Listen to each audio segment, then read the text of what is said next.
Welcome to the latest episode of the Hustleshare Podcast. Oh, wait, this is not a podcast. I don't know why I'm doing this, but I think I have to. So, again, before I get carried away, I always say it in my normal podcast. Allow me to introduce myself to those people who are watching this. This is not my medium. I'm supposed to be all audio only, but today I'm doing something out of the norm. Not because I wanted to become a YouTuber, because I'm always going to be a podcaster and podcaster alone. But today I wanted to chime in on something that is very, very important to me in this Netflix K-drama called Startup. So before, again, I get carried away, my name is Ron Baetiong. I'm the host of the number one business podcast in the Philippines called the Hustleshare Podcast. And I also happen to be a startup founder. And I've been a startup founder for 10 years now. I have founded 3 startups. My newest one is called Podcast Network Asia. The second one before that is called Chatbot PH. It's in AI. So it's weirdly very similar to what they're trying to do in the Netflix K-drama startup. And lastly, my first startup, which I did for 6 years, though it failed, was called Partyfile, a nightlife app. So what I'm trying to say here is I've gone through ups and downs, highs and lows. I've failed. I've had my startup acquired. And today, what I want to provide is a perspective of a Filipino founder, comparing it to what they're portraying in the series Startup.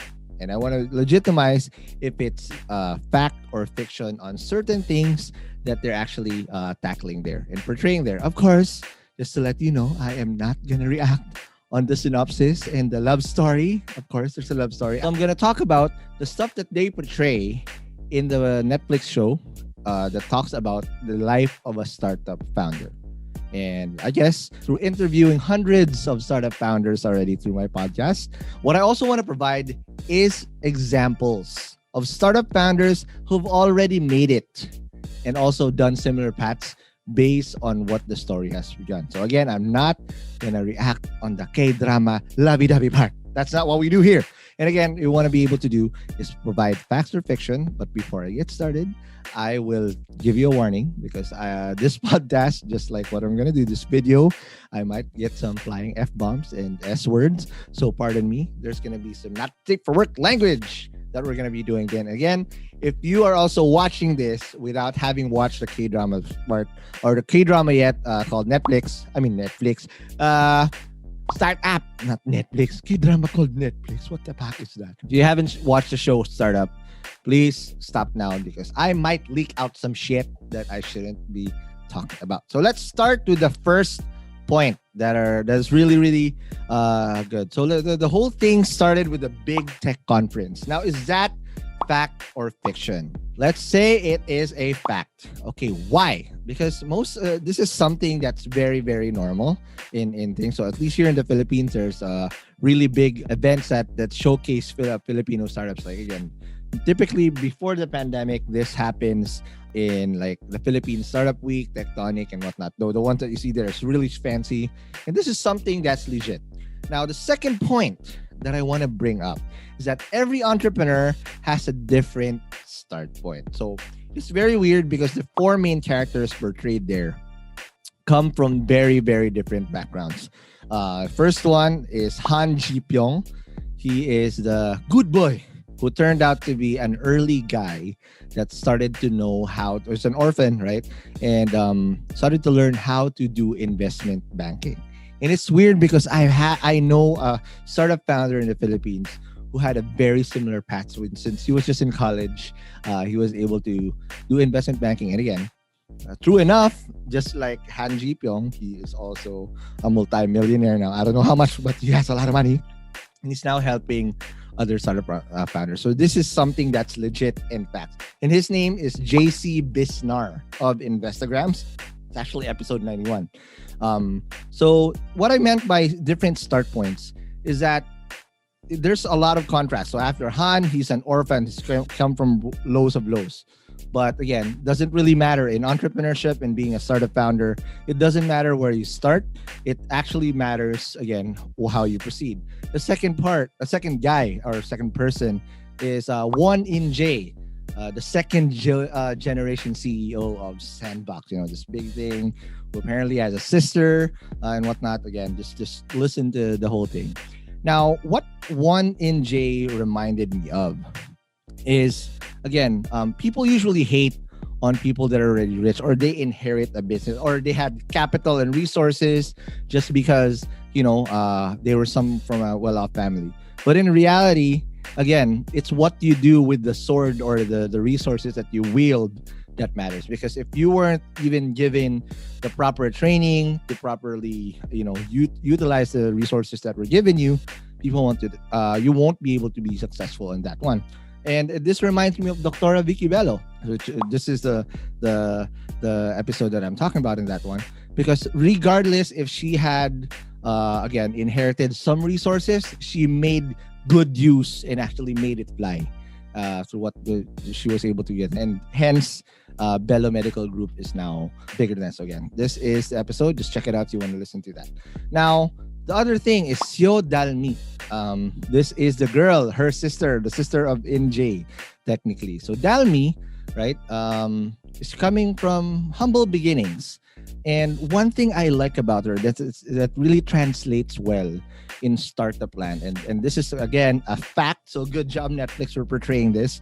Because usually, good startup founders, especially those in charge of of business development or hustling per se, the hustlers per se, they really are good with people, with people, right? And that said, they also find ways to answer, and they have the personality to just keep getting shit done.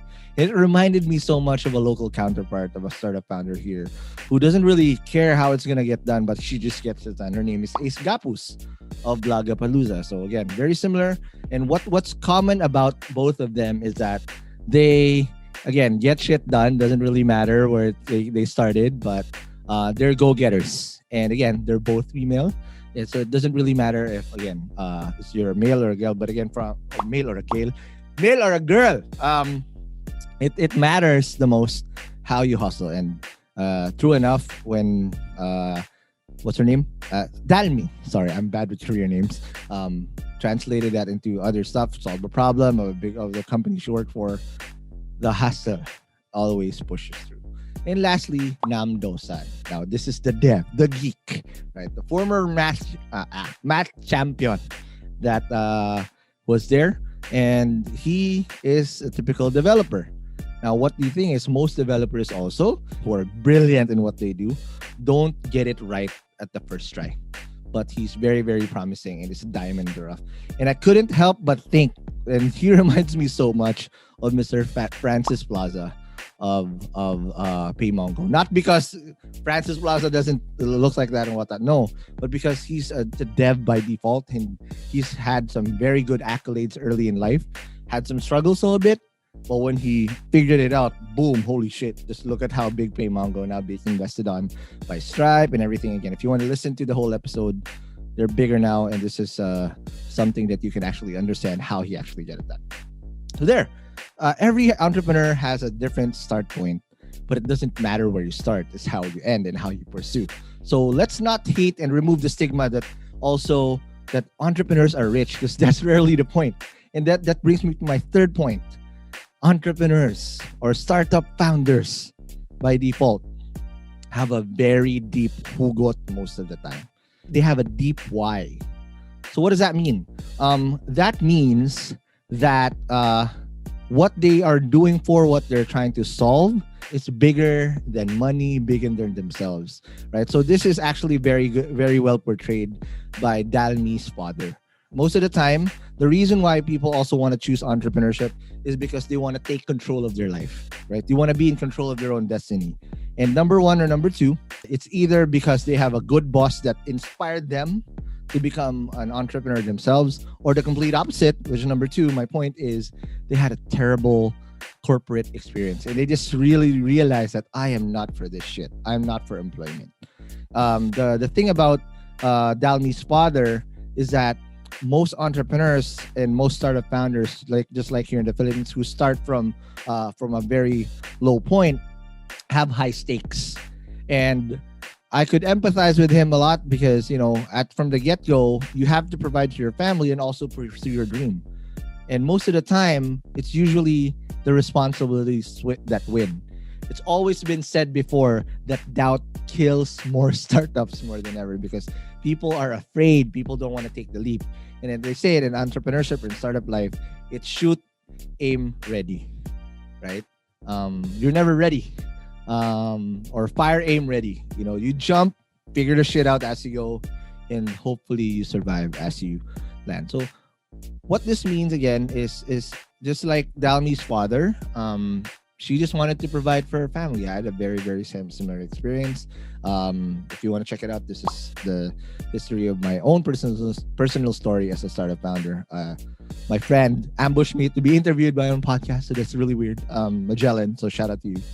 It's bigger.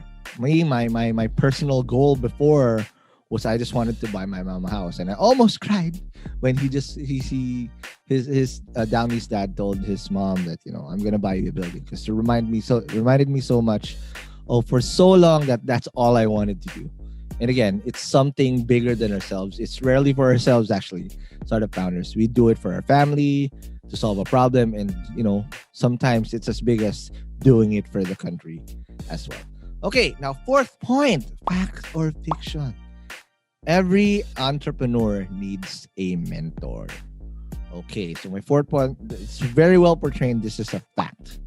Now, this has been portrayed by Han Ji Pyong and Dalmi's grandma. Okay, every entrepreneur, and it's a lonely path. Very, very few understand the grind, the hustle, the pain, and everything else that comes in between. It's very tough. And sometimes we just need people who's going to tell us that, what, regardless of what happens, if shit hits the fan, I'm here. And, without any judgment, just good mentors provide that ability to think clearly. They won't tell you the solutions. They will tell you or ask you the right questions for you to be able to dissect and figure it out on your own. Because most of the time, startup founders actually know those problems and the solutions that come with them. But we just need a proper sounding board for someone who actually empathizes. And that's what I saw there. Regardless of how difficult life was, someone was willing to mentor her and see that they're going to be through. And one thing that also struck with me with Han when he was younger is that most entrepreneurs, when you ask them, are you okay? Majority of the time, they're going to tell you that they are. And that's normal that I see in entrepreneurs that I see. They deny their struggles. And that's because there's only a few that actually understand them. Sorry, my laway was there. My bad. It's because, again, it's a lonely road. Not a lot of people would understand why you're doing that. Friends and family will ask you, why are you doing that? You're not going to make money. A lot of doubters would come in. And sometimes just goes into your head back and forth and also creeps in. And as an entrepreneur, you need to bounce it off of someone who actually has been there. And for me, I've also been lucky, and I've had him on the podcast as well. His name is Joji Azurin. Has always been my mentor. It feels bad sometimes because I only go back to him when shit hits the fan sometimes. But we need people like that as an entrepreneur. So if you are an entrepreneur and you're listening to this, go look for your mentor who would understand. Okay. All right. And lastly, for episode 1, what I wanted to validate is when Dalmi's dad, all bloody and shit, pitched this business model. A couple things stood out, technically. First one is he was pitching a flawed business model because he wanted to do his startup for free for a long time. And most startups actually struggle this way, especially here in the Philippines, to get this done. And again, a mentor or several people who are actually been there and done that would actually help to figure this out. And one thing I liked about the investor, the female investor, I forgot her name, so this is the scene if you want to remember, that what she did was she didn't shark him out. He offered to help. And to the point where when he was asked, are you pursuing profit or growth? And he didn't have a proper answer. He said, I like that you're pursuing growth. because profit will come, right? And she said that she would invest. However, it's a little bit, it's 50-50 for me on this one. It's fact and fiction, because not everybody, not all startups are primed for magnificent growth. And the best form always for growth fuel per se would be revenue. But don't also set aside your primary business model just to get whatever money is out there, because that will also hamper your growth. So it's always a balancing act. It's very hard to do growth and revenue at the same time. So you need to be aware of how that works, because if not, then you either chase the money or chase the users. So if you're one of the lucky few that can actually get that done, you're on the right path. Okay, all right. So now, let's talk about episode 2. Episode 2 was pretty much a lot of lovey-dovey shit, which again I don't want to talk about because that's not what I'm here for. I'm trying to provide perspective of from a founder. Is this legit or not, or fact or fiction per se? So the episode title is called FFF, Friends, Fools, and Family. And just with that, like, holy shit, the writers of this show really did their homework, because it is legit. The first investors in a startup will always be friends, fools, and family. Because again, if you ask for institutional money from VCs and whatnot, you have a poor chance. So let me dissect this one by one. So first things first, when you are in an early startup, just like the startup of Dosan, Nam Dosan, the math whiz, again, reminded me of Francis Plaza in early days before he did Paymongo, and when he had humble beginnings and stuff. One thing that the investors didn't want to do is invest, or at least the institute, Mr. Han didn't want to invest in his startup because they were too early. Now, they actually dissected that. So if you just want to know, check out the listen. I mean, watch the show. But that lingo is indeed facts. Why? Because this is something that they really verbatim say verbatim. Because when they say too early, it's usually a bunch of other things. Number one, your business model is not there. Your technology is not there. Number 3, you don't have revenue. But number 4, and I think the most important thing that's portrayed there, that wasn't verbalized, is the composition of their team. They were all developers. It's hard to invest in a company when the redundancy leans towards, or the talent is redundant and leaning towards to just one aspect. If you're all developers, it's hard to turn all developers. But there are a few who've actually, crossed the chasm and actually became great businessmen themselves. But you need the healthy mix of founders do it. And usually it's the holy triumvirate, the holy trinity: the hacker, the hustler, and the creatives per se. Now, there's already 3 hackers, technically the developers. And in a tech startup, it's very important that you have at least those 3, or at least 2, the hacker and the hustler. Because without that, it's going to be very, very difficult to scale, because you're leaning towards just technology. And usually it comes in 2 forms. If it's a hacker doing it, you're going to fall in love with a product that you haven't validated, or there's no business case. So what you end up doing is you create something that nobody wants. Now, on the other side, if you're a hustler and there's no hacker, you're overselling something that does not exist yet. So it needs to be a really good balance, and it needs to be done. Okay? Now, the second part, I want to be able to do startup life. Is startup life that the way they portrayed here, right here? Is that the real thing? Now, in reality, yes. Now, one thing that also struck out with how these early stage startup founders with Nam, using his father's angel money. Their first investor was his father. Didn't really do very wise financial decisions. They were running low on rent. They didn't really have much runway left. And, they didn't know where to get the money. And they were just developing an AI technology, which, by the way, reminded me so much of a local Filipino startup who was doing this. So shout out to Elard Capiral, this is this episode, of AdMob, who's doing facial recognition using visual AI. And that's been around here for around 4 or 5 years now. So it's weird that it's being portrayed, but it's something that's been around locally, actually, in the Philippines. So startup life, again, going back, is something like this. You have to be frugal. You skip meals. You eat ramen. But the guys, the three devs, didn't really use well their money. What do I mean?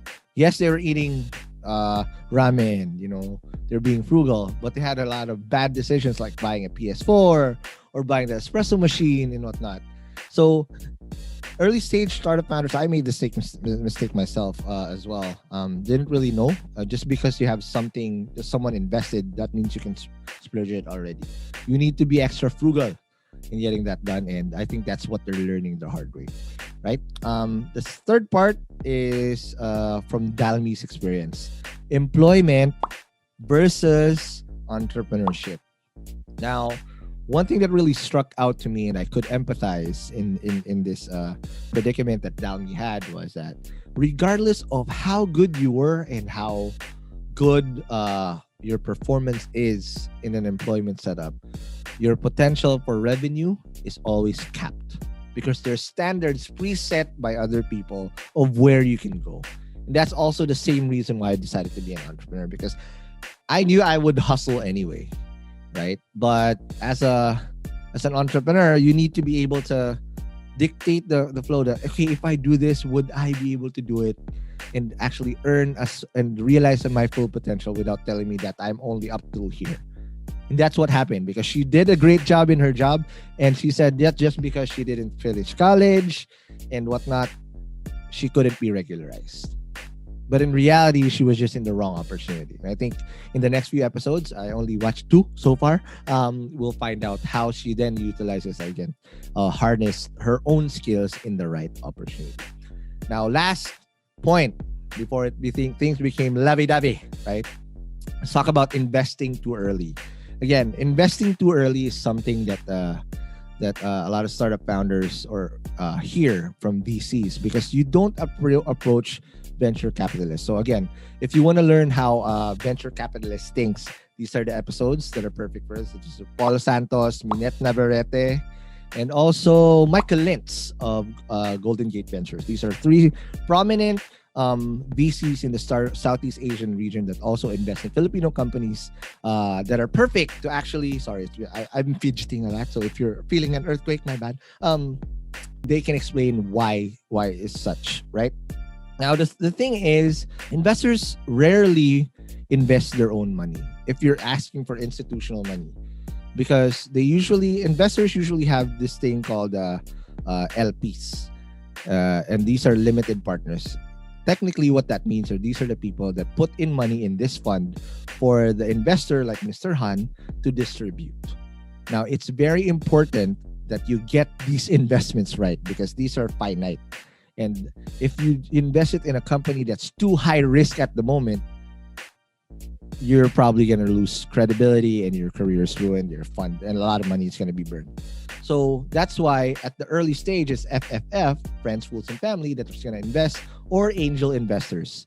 And usually the angel investors, when they invest, they take the highest risk. Therefore, they also get the biggest equity, around 10, 20. Don't get sharked out and give 30, 40, 50% of your company at an early age, because they take the highest risk for, say, again, a $20,000 or a $30,000 check to give you that lifeblood that you need to get that first free milestone. Again, the only thing that I need to remind you, again, I talked about this in the episodes with the VCs that I mentioned earlier, is don't get sharked out, meaning don't give out too much too early, because if you get sharked out, the VCs, the Mr. Hans of the world, will not have enough room to partake and actually put you to the next level.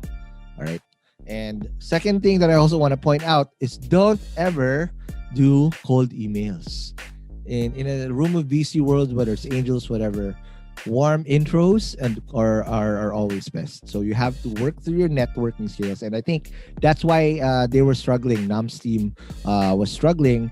Nam Dosan is because they didn't have a hustler. They were all devs. They were just shooting shotgun, whatever, bahala na, whatever, to people, because they didn't have someone who had the people skills to get them to the right opportunities.